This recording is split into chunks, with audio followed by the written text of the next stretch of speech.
Alors bonjour à tous, bonjour à toutes. On est ravis de vous accueillir pour ce 5e épisode de la 2e saison des We Too Live.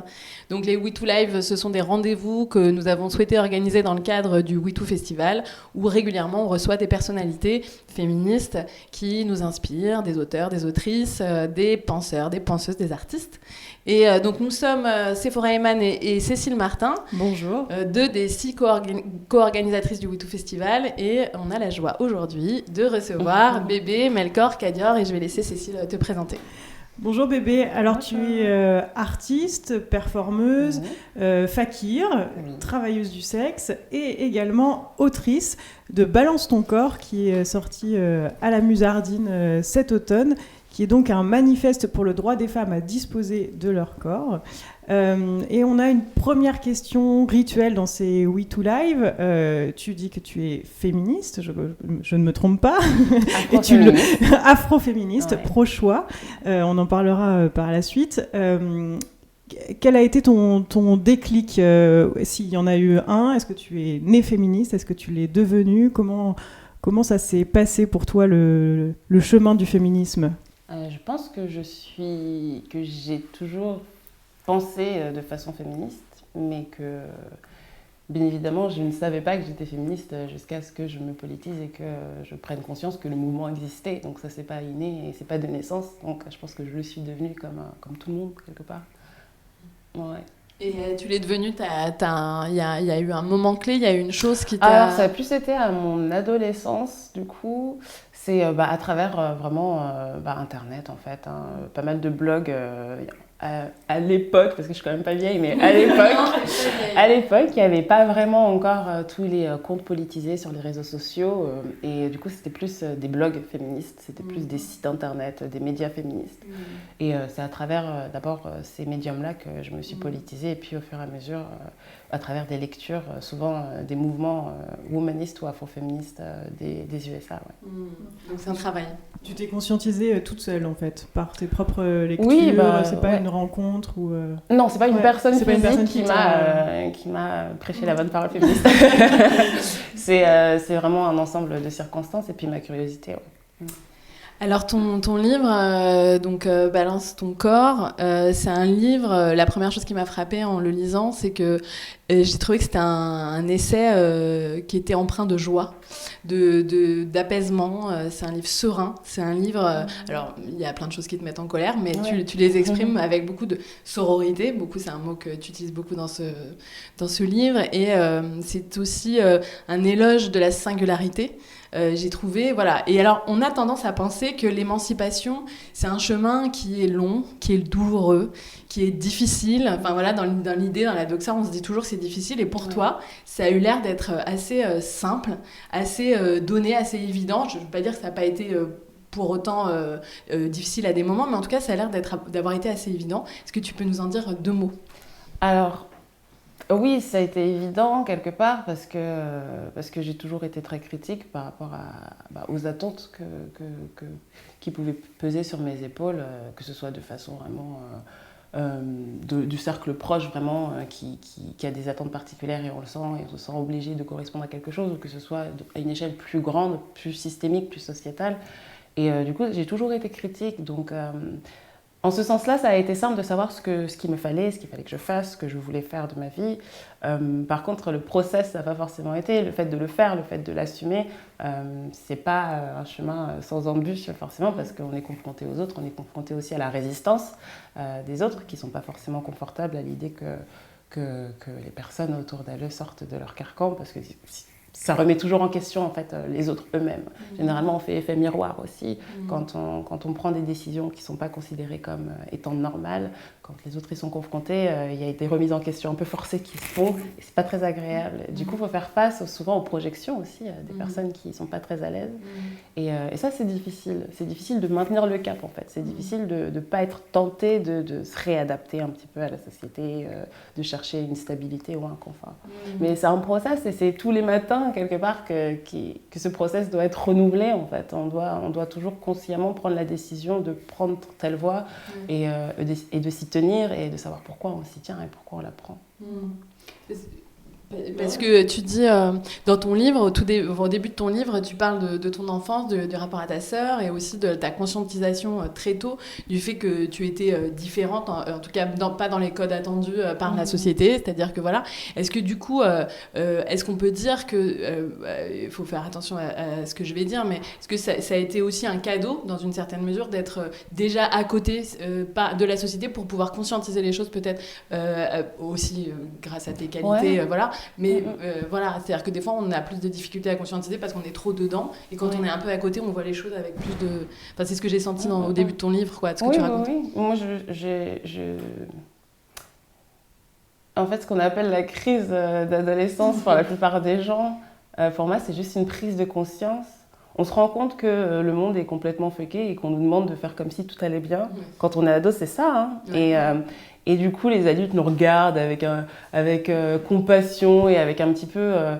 oui, de façon un peu condescendant, oui, genre les histoires d'adolescence, machin, alors que c'est les plus importantes. On s'éveille au monde, on se rend compte de comment le monde fonctionne, de qui on est, de ce qu'on veut pas être, de ce qu'on essaye de nous imposer. Et généralement, on se rebelle parce que la plupart du temps, ça fait aucun sens. Et ensuite, on s'apaise, on s'adoucit, on arrondit les angles parce qu'on adulte en fait. Et moi, j'ai adulté sans arrondir les angles. C'est ça. Tu as adulté, c'est joli. Et alors, dans ton travail, tu as un rapport au corps qu'on pourrait dire assez peu commun. Tu vas faire des performances assez extrêmes, tu avales des épées, tu te couds la bouche. Parfois, tu as aussi une pratique dans ton travail du sexe du BDSM. Tu vas chercher l'inconfort, parfois même les limites de la douleur. Et dans ton livre, tu parles beaucoup du fait que ton corps n'est pas un temple.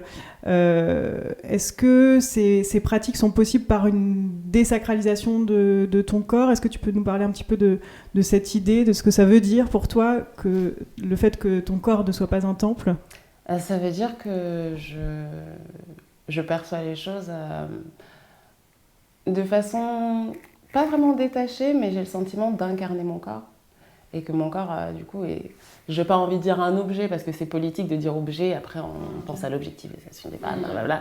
Mais mon corps est plus un vaisseau, en fait, dans lequel je vais naviguer dans cette vie et expérimenter cette vie-là, donc matérielle, terrestre, voilà. Donc je suis incarnée, mais je ne m'identifie pas à ce vaisseau, en fait. Je m'identifie plutôt à la pilote du vaisseau. Et puis il va mourir, ce vaisseau, et il va se décomposer, et ça, on le sait à l'avance, on le sait. Donc, par contre, ce qui va advenir de nous, donc notre conscience, qui on est, on n'en a aucune idée, à moins d'être mort nous-mêmes et de pouvoir découvrir, on ne sait pas ce qui va se passer.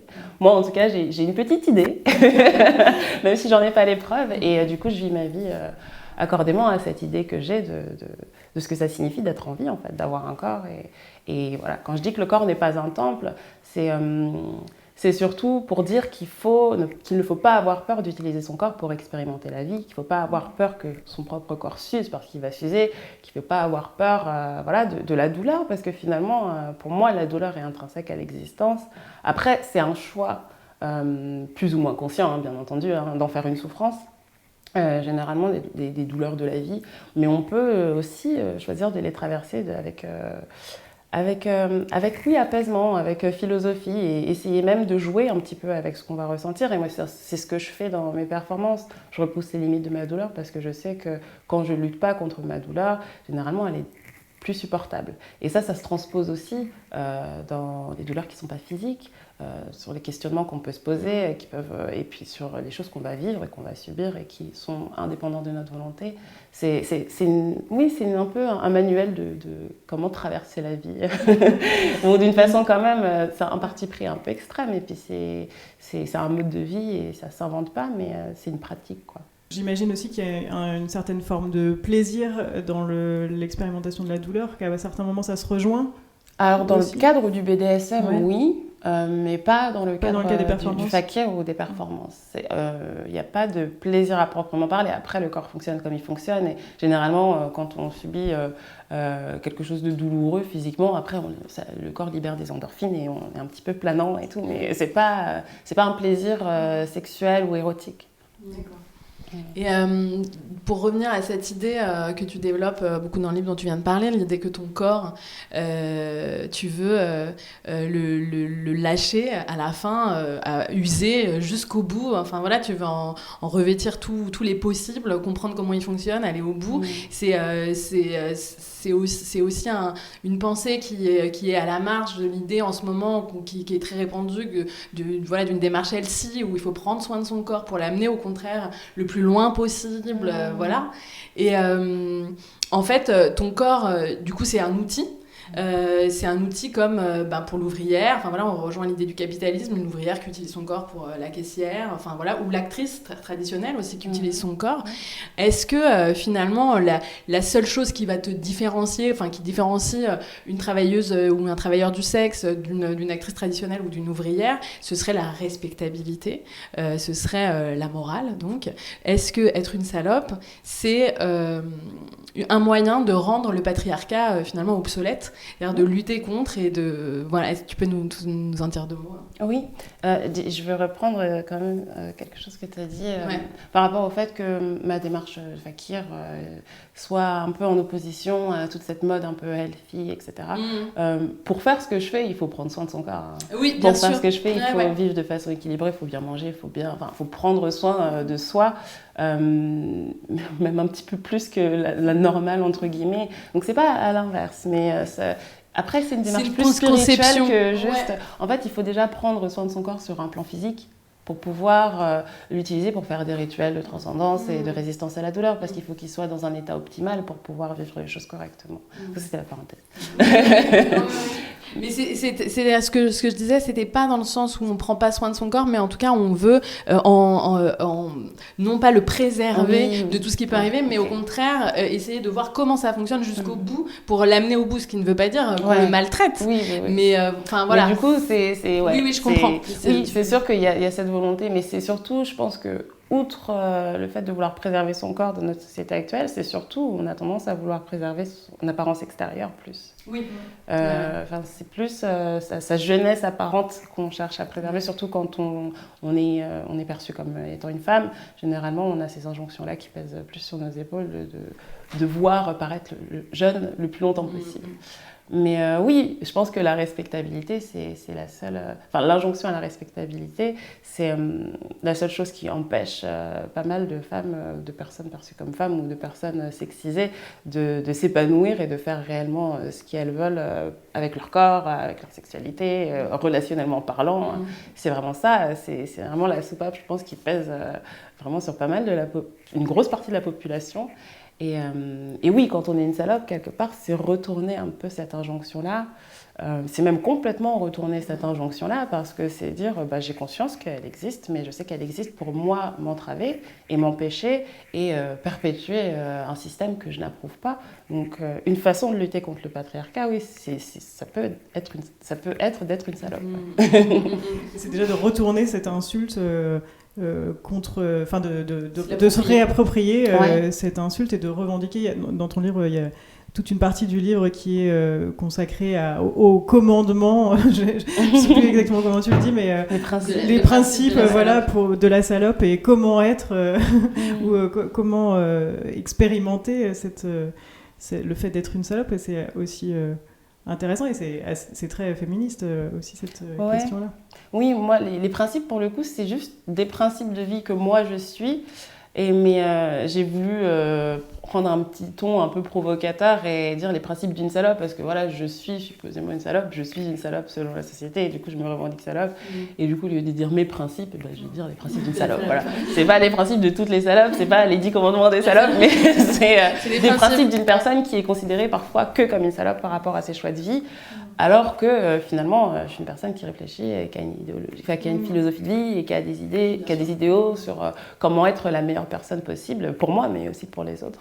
Oui, et c'est là où ce que je disais au début sur le fait que ce soit un éloge de la singularité, c'est-à-dire que tu remets toujours au centre une pensée individuelle qui remet en question ou qui se réapproprie les injonctions et qui du coup réinterroge la place et quels sont nos choix réels en fait, quel est l'espace des choix réels. Et je trouve que ça c'est très puissant dans ton livre parce que ça nous permet, au fond, de se dire, toi et moi, on n'est pas de la même génération. Et moi, j'ai le sentiment que j'ai pas eu que j'ai pas eu les moyens de m'interroger sur ça au moment de ma vie où ça aurait pu modifier des choses intrinsèquement, et que pour le déconstruire un peu plus tard, c'est plus difficile. Oui, c'est toujours plus difficile. C'est, comme on dit généralement qu'on change pas quelqu'un, on change pas une vieille personne, on change pas la personnalité de quelqu'un qui a 60 ans par exemple.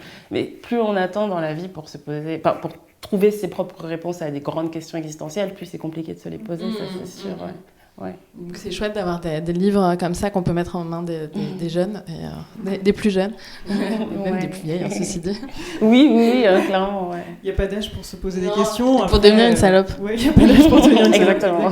Pour se découvrir, salope. C'est ça. Tu es donc travailleuse du sexe, et donc on l'a dit au début, pro-choix.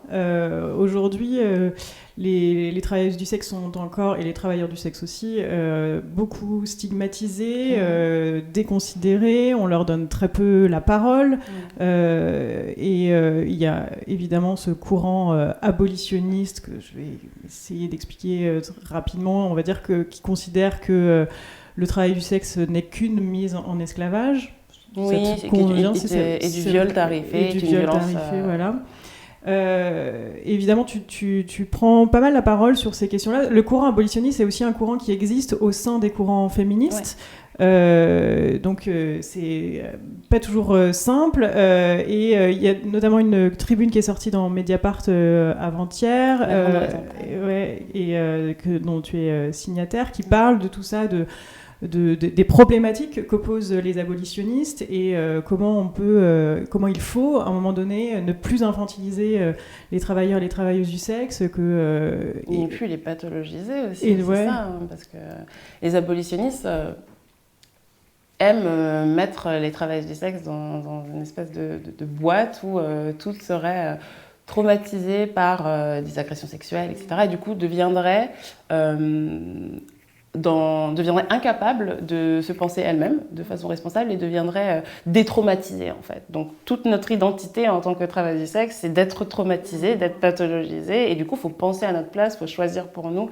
C'est un peu la dynamique dans laquelle les abolitionnistes nous mettent, et je trouve ça affolant, parce que c'est exactement ce que les femmes en général subissent de la part du patriarcat, et c'est ce qu'elles combattent en même temps, mais elles reproduisent ces mêmes schémas de domination sur des populations minorisées, quoi. C'est triste.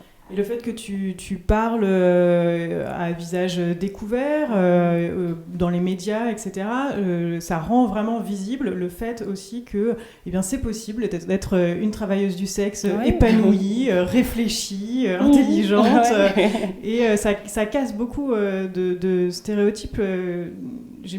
Est-ce que quand tu parles dans les médias, etc., tu sens ce poids du stigmate, et je le sens surtout dans l'approche, en fait.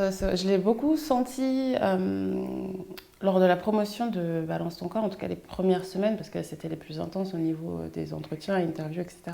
Et je donnais des entretiens, j'avais des conversations avec des journalistes qui pouvaient durer 45 minutes, 1 heure, des fois 2 heures, pour des magazines, etc. Et il se trouve qu'on parlait, comme avec vous maintenant, on parlait de l'ensemble de Balance ton corps, des plusieurs sujets que je traite dans ce livre, parce qu'il y en a plusieurs, il n'y a pas que le travail du sexe. Et souvent, lors des montages ou lors de la rédaction de l'article, le produit fini, en fait, 95% du propos, c'était le travail du sexe. Et c'était vraiment une approche, regardez, une TDS, une pute a écrit un bouquin, une pute réfléchie, une pute est intelligente, c'est fantastique. C'est un petit peu comme le petit singe à qui on lance des cacahuètes, quoi. Moi, ça me faisait un peu cet effet-là. Et du coup, c'est ça qui est plutôt décevant dans l'approche vraiment journalistique de mon profil et ensuite de mon travail. C'est que malgré le fait qu'on défonce un peu, on défonce des portes fermées, et on se retrouve toujours face aux stéréotypes et à la perception que les gens vont avoir de soi. Et ça, on n'a pas le contrôle là-dessus.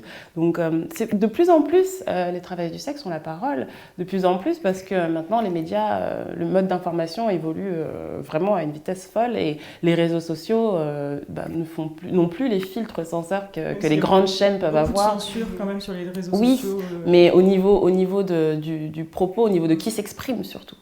Plus que le propos, parce que oui, le propos est complètement censuré, ça on est d'accord, le contenu est censuré. Par contre, n'importe qui... travailleuses du sexe qui sont souvent censurées. Oui, moi j'en suis à mon 8e compte Instagram, voilà. Hein, mais quelque part, on peut créer ses comptes. Et on peut, déjà ça c'est un progrès, c'est pas assez bien évidemment, mais ça donne accès quand même à des profils et à des personnes qui racontent leur propre vie, ce qui n'était pas le cas quand on dépendait de la télévision seulement ou des journaux papier. Et du coup, fatalement, les travailleuses du sexe ont la parole. Par contre, elles doivent prendre la parole dans un espace où leur parole va être systématiquement décrédibilisée, va être systématiquement bâchée, va être systématiquement parasitée par des politiques du coup infantilisantes et par finalement des organismes qui ont beaucoup plus de moyens dans la communication, parce que la plupart des féministes abolitionnistes font partie d'associations qui, elles, obtiennent des subventions de l'État, donc elles ont des moyens de mener des grandes campagnes de propagande par rapport à leurs idées et leur agenda politique, ce qui n'est pas le cas des féminismes un petit peu moins mainstream. Et il y a, j'imagine aussi un gros lobbying politique des abolitionnistes et qui est que... c'est elles qui font passer les lois dites féministes en France, et c'est elles qui font passer les lois de pénalisation des clients, qui, depuis 2016, perpétuent vraiment un climat de violence encore pire qu'avant cette loi, parce que justement, elle met en place une dynamique de pouvoir du côté des clients. C'est-à-dire que les clients, comme maintenant, c'est eux qui sont en danger. Lorsqu'il y avait la loi de racolage passif ou de racolage tout court, finalement, c'était les prostituées qui étaient en danger de se faire arrêter et d'avoir des problèmes avec les autorités. Aujourd'hui, avec la loi de pénalisation des clients, par exemple, c'est les clients qui sont en danger. Donc maintenant, le pouvoir décisionnaire, le pouvoir un petit peu de négociation, il est du côté des clients. Ils peuvent insister pour, par exemple, aller dans des lieux plus retranchés, ils peuvent insister pour négocier les prix parce qu'ils savent qu'il y a moins de clients à cause de cette loi, ils peuvent insister pour les pratiques, demander des pratiques que certaines TDS ne feraient pas s'il n'y avait pas cette loi et du coup si elles n'étaient pas précarisées. Donc en réalité, ça rend la vie encore plus difficile, ça rend la vie des TDS encore plus difficile sous couvert de on veut abolir la prostitution. Sauf que la prostitution n'existe pas, il n'y a que des personnes qui se prostituent. La prostitution, ce n'est pas une entité éthérée comme ça qui existe dans la société. Il y a des gens qui se prostituent et faire passer des lois contre la prostitution, finalement, c'est faire passer des lois contre la sécurité des gens qui se prostituent. Ça, elles ont du mal à l'entendre. Et parce qu'en fait, il y a aussi une question de la morale, ce qu'on disait tout à l'heure, c'est-à-dire qu'on ne peut pas imaginer théoriquement dans la doxa populaire et telle qu'on veut nous l'imposer, dans les injonctions, qu'une personne puisse se prostituer volontairement. Ouais. Et donc il y a la tribune est très bien faite parce qu'elle déconstruit tous les rouages, elle essaie d'expliquer la mécanique en fait de l'information ou la désinformation des abolitionnistes. Et donc en fait on revient toujours à cette question de l'infantilisation et de la question finalement comme si les prostituées ou les TDS étaient des symboles extrêmes des femmes, c'est-à-dire qu'on ne choisit jamais rien en fait, on est toujours on est toujours dans le cas où non, en fait, on subit. On a subi, on subit. Et on ne se rend pas compte que c'est le patriarcat qui nous dicte. Ouais. Alors que, bien évidemment, qu'on se rend compte du patriarcat, on réutilise ses codes pour lui vendre. Je veux dire, on comprend comment la société patriarcale fonctionne. On performe la féminité extrême et on vend ses prestations. On comprend, en fait. Je pense qu'on comprend mieux même que celles qui ne sont pas TDS en règle générale. Quoi. Tu parles du dû. Souvent, tu dis que les TDS... monnaie, quelque chose qui est censé être dû aux hommes. Et que les femmes hétéras donnent gratuitement. Clairement, pour moi, à leurs autres sœurs. Je suis pas là pour lancer un débat qui devrait coucher avec qui, mais moi, ça me choque plus, en fait, les femmes qui couchent gratuitement avec les hommes. C'est ça qui me choque dans une société patriarcale. Je comprends pas. C'est un concept. Le sexe est parfois une monnaie d'échange, mais disons qu'il n'y a pas malheureusement... Il n'y a pas d'échange pécunier, mais même dans le couple, le sexe est souvent une monnaie d'échange. Oui, le sexe est un moyen d'être tranquille, le sexe est un moyen d'obtenir quelque chose, le sexe est un moyen d'avoir une forme de sécurité, qu'elle soit émotionnelle ou matérielle. Le mariage est une forme de prostitution en fait, mais c'est une forme de prostitution qui est communément admise. Oui, et historiquement, c'est sûr qu'on essaie de le déconstruire. Parce qu'elle sert les hommes. Les hommes après, une fois qu'ils sont mariés, qu'ils sont casés, ils n'ont plus qu'à aller dehors et poursuivre leur vie, leur carrière. Ils ont madame qui s'occupe de tout. Et ils s'enrichissent pour ça que sur l'appauvrissement des ça. bien sûr.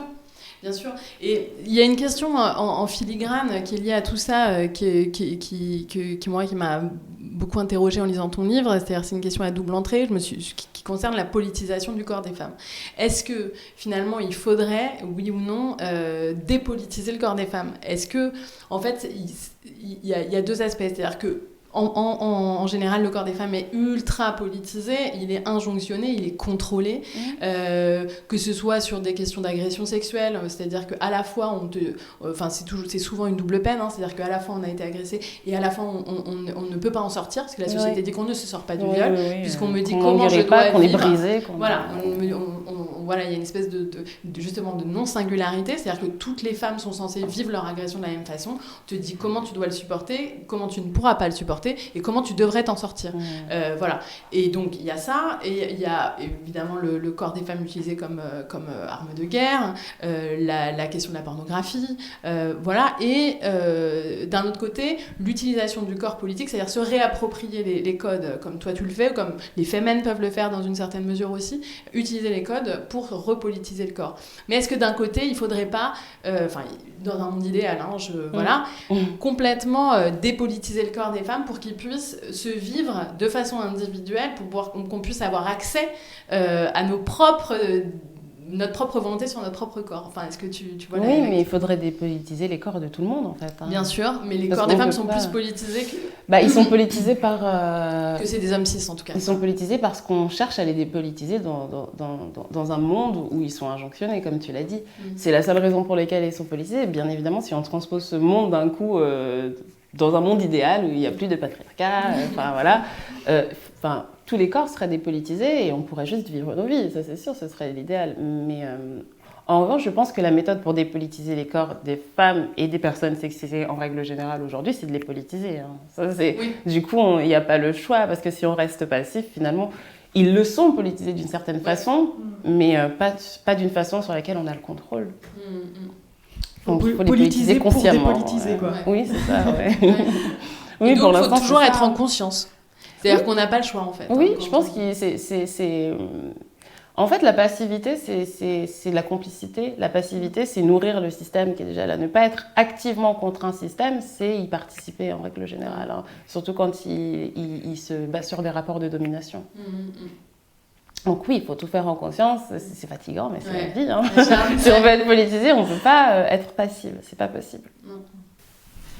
Donc dans Balance ton corps, tu parles aussi beaucoup du poids que l'on fait peser à la pornographie mainstream, que la pornographie est responsable de tous les maux de notre société, de la culture du patriarcat aussi, comme c'est pratique. Voilà. Que c'est un coupable facile, enfin une coupable facile. Et en même temps, c'est aussi la pornographie. Enfin, la pornographie, c'est aussi même si c'est une fiction, un fantasme, etc. Sont aussi des modèles. Et comment est-ce qu'on pourrait alors, il y a une pornographie féministe qui se met vraiment de plus en plus en place, à laquelle tu participes aussi. Et quel rôle elle a dans la construction de nouveaux modèles, de nouveaux imaginaires aussi pour moi je pense qu'elle a un rôle critique, elle a un rôle un peu elle existe en réaction cette pornographie là en fait, elle existe en réaction à la pornographie mainstream dans laquelle une grosse partie de la population ne se reconnaissait pas, et surtout à laquelle la pornographie ne s'adressait pas aussi. La pornographie dite mainstream, donc celle qui est la plus populaire, celle qu'on peut trouver sous forme de tube gratuitement sur Internet, sur les grands sites de repost de pornographie. Et moi, je pense que la pornographie féministe, moi j'aime dire la pornographie queer parce que, je pense que c'est une meilleure façon de la voir. Elle a plus pour vocation de montrer d'autres histoires, de montrer d'autres sexualités, juste de créer une représentation qui n'existait pas en fait dans la pornographie populaire, parce qu'elle a bien des codes complètement hétéronormés. Elle s'adresse aux personnes hommes, aux personnes hétéros, cisgenres, et elle utilise les autres personnes, notamment les femmes, pour assouvir les fantasmes de ces personnes hommes. Et malgré tout, moi, je sais que j'ai consommé cette pornographie-là et je sais que ça m'a plu à plein de moments. Et donc, je ne suis pas dans une dynamique d'opposer les deux, mais je suis plus dans une dynamique de dire qu'on a besoin des deux parce que il faut tout pour faire un monde en règle générale. Que les fantasmes sexuels, c'est vraiment... essayer de normer les fantasmes sexuels, pour moi, c'est pas très... c'est plutôt immoral, en fait. Hein, et tant qu'on est face à des performeurs et des performeuses qui sont consentantes, qui sont professionnelles et qui font leur travail, on devrait pouvoir tout montrer jusqu'à certaines limites, bien évidemment. Je pense des limites assez extrêmes et sur lesquelles on est tous d'accord. Maintenant, la pornographie queer, pour moi, elle n'a pas pour vocation d'éduquer. Elle ne devrait pas. Pour moi, la pornographie devrait avoir pour vocation d'être une forme de divertissement, un contenu qui va faire plaisir à regarder, qui va permettre de voir des choses qui vont faire porter à fantasmer. Maintenant, elle éduque, parce que forcément, elle existe en opposition à une pornographie qui véhicule des injonctions finalement, parce que la pornographie en général existe dans une société lacunaire en éducation sexuelle. Donc, quand il n'y a pas d'éducation sexuelle vraiment complète, quand il y a une industrie pornographique qui va exister dans un monde comme ça, d'un coup, elle va prendre ce rôle-là. Et on va lui faire tous ses reproches. Elle va prendre ce rôle d'éducatrice un peu sexuelle, alors que ce n'est pas son objectif et que la pornographie existe dans une industrie capitaliste, dans un monde capitaliste, et son objectif, c'est de faire de l'argent. Ce n'est pas d'éduquer les gens. Donc, pour moi... Toutes les pornographies ont le droit d'être développées dans le respect de l'humain, bien évidemment. Et le rôle de la pornographie queer ou féministe, c'est simplement de montrer d'autres représentations, quoi. Montrer d'autres représentations, de diversité des corps, et peut-être aussi du coup de dédramatiser les sexualités des personnes qui ne sont pas représentées, et même les personnes qui sont représentées dans la pornographie dite mainstream, parce que ce n'est pas des représentations qui sont rassurantes par rapport à la sexualité. Généralement dans le porno populaire, on a des représentations qui vont être plutôt choquantes des fois. Quand on débute ou quand on se pose des questions, on dit il faut que je fasse ça. Oui, bien sûr. Et du coup, c'est ça c'est problématique. Et c'est problématique seulement parce qu'on n'a pas d'éducation sexuelle.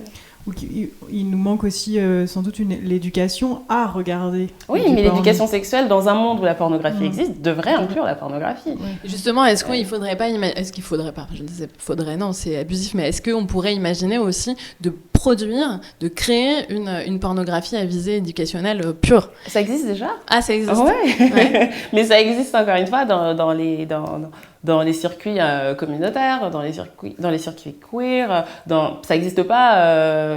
C'est pas la pornographie la plus regardée, c'est pas la pornographie mainstream. Non, et du coup, mais ça existe déjà. Les performeurs porno et les travailleurs et travailleuses du sexe en général sont les premiers et les premières éducateurs sexuels. Oui, on est très très informés en fait. On est plus informés que le commun des mortels. Et d'ailleurs, c'est un paradoxe assez incroyable qu'on essaye de nous faire passer pour des irresponsables sexuellement, parce qu'en fait, c'est nos boulots, c'est notre travail. Et quand on sait que la plupart des gens peuvent traverser toute leur existence sans jamais se faire tester pour les IST ou le VIH, nous on fait ça toutes les 3 semaines. On est des maîtresses et des maîtres en prévention, en soins, et du coup, ça existe déjà, mais c'est pas forcément aussi ce qui va intéresser le plus. Et moi, je peux comprendre. Bien sûr. Moi, je peux comprendre. Mais c'est aussi l'offre et la demande. C'est-à-dire que si à un moment donné, parce que dans ton livre, tu parles énormément et là, comme tu viens de le faire, de la question de l'éducation sexuelle, que effectivement, donc on attend de la pornographie, parce que de fait, c'est ce qu'elle fait. Elle éduque, puisque les ados vont dessus pour chercher, et ils voient du coup une vision déformée de la sexualité, puisque c'est parce que la pornographie propose. Parce que c'est de la fiction. Et donc, comme disait Cécile, on n'est pas éduqué quand on est adolescent à voir la pornographie, parce qu'on n'a pas de pratique encore, et que du coup aussi ça norme l'idée de ce que c'est que la sexualité, de ce qu'on doit faire. Donc si on a des désirs qui ne répondent pas à ce que tu vois, tu te dis que c'est pas possible, que ça n'existe pas. C'est problématique. Et du coup, si on crée de la pornographie, à visée éducationnelle avec plusieurs modèles, mais c'est surtout sans mettre de l'intimité intimité, entre guillemets, c'est-à-dire, mais en mettant des images, hein, parce que la pornographie, c'est de l'image, mais voilà, de façon peut-être un peu désaffectée. De la pratique, quoi. Oui, de la pratique. Parce que de distance. Ouais, ça existe. Voilà, mais c'est parce qu'en fait, moi, j'ai un ado, et à force de ton livre, je me suis engagée dans des conversations qu'on avait déjà eues, et tout ça, je me suis rendu compte à quel point c'est difficile, même dans un foyer où, voilà, ça a été open depuis toujours, où toutes les pratiques sont possibles dans l'idée, enfin, je veux dire, il n'y a pas de... la gêne due à l'adolescence fait que c'est très limité, bien sûr. C'est normal parce que c'est pas normal parce que c'est inhérent à ton foyer, mais c'est normal parce que c'est inhérent à notre société, en fait. Et du coup, même si tu essayes de faire en sorte que ton foyer soit un lieu ouvert sur la question, ton ado, il vit à l'extérieur aussi, toi aussi, exactement. Et du coup, vous absorbez toutes ces choses-là qui viennent pas forcément de vous et qui vous empêchent d'être réellement apaisé par rapport à ça. Mais ça existe. Après, peut-être que ce qui serait utile, ce serait peut-être de créer une espèce de base de données, je sais pas, où on peut trouver tous ces contenus pornographiques. L'éducation nationale devrait faire ça, en fait. Mais franchement, ce serait l'idéal. Dans un monde idéal, ce serait comme ça, en fait. Ça devrait être le rôle. Il suffirait d'aller sur un site un peu et d'ailleurs, peut-être que j'en parle comme ça et que je dis qu'il faudrait, mais que ça existe peut-être déjà. Peut-être que ça existe. Faudrait se renseigner. Mais en tout je crois cas, qu'il existe beaucoup de choses sur YouTube qui, du coup, sont faits par des gens parfois très bien et puis des gens aussi moins bien. Après, si on veut des tutos d'éducation sexuelle, du coup non censurés, c'est pas sur YouTube qu'on pourra les trouver, je pense. Clairement. Bon, en tout cas, voilà, on a une dernière question qui est la question rituelle aussi qu'on pose à nos invités, qui est quelle est, selon toi, la grande ou les grandes questions auxquelles le féminisme de demain va devoir se confronter ? Je pense que idéalement les féminismes d'aujourd'hui, il faudrait qu'ils s'y confrontent déjà, et ce serait la question de qu'est-ce que pas mal de féministes blanches entendent par intersectionnalité et comment réellement l'appliquer dans leur militantisme, parce que c'est urgent.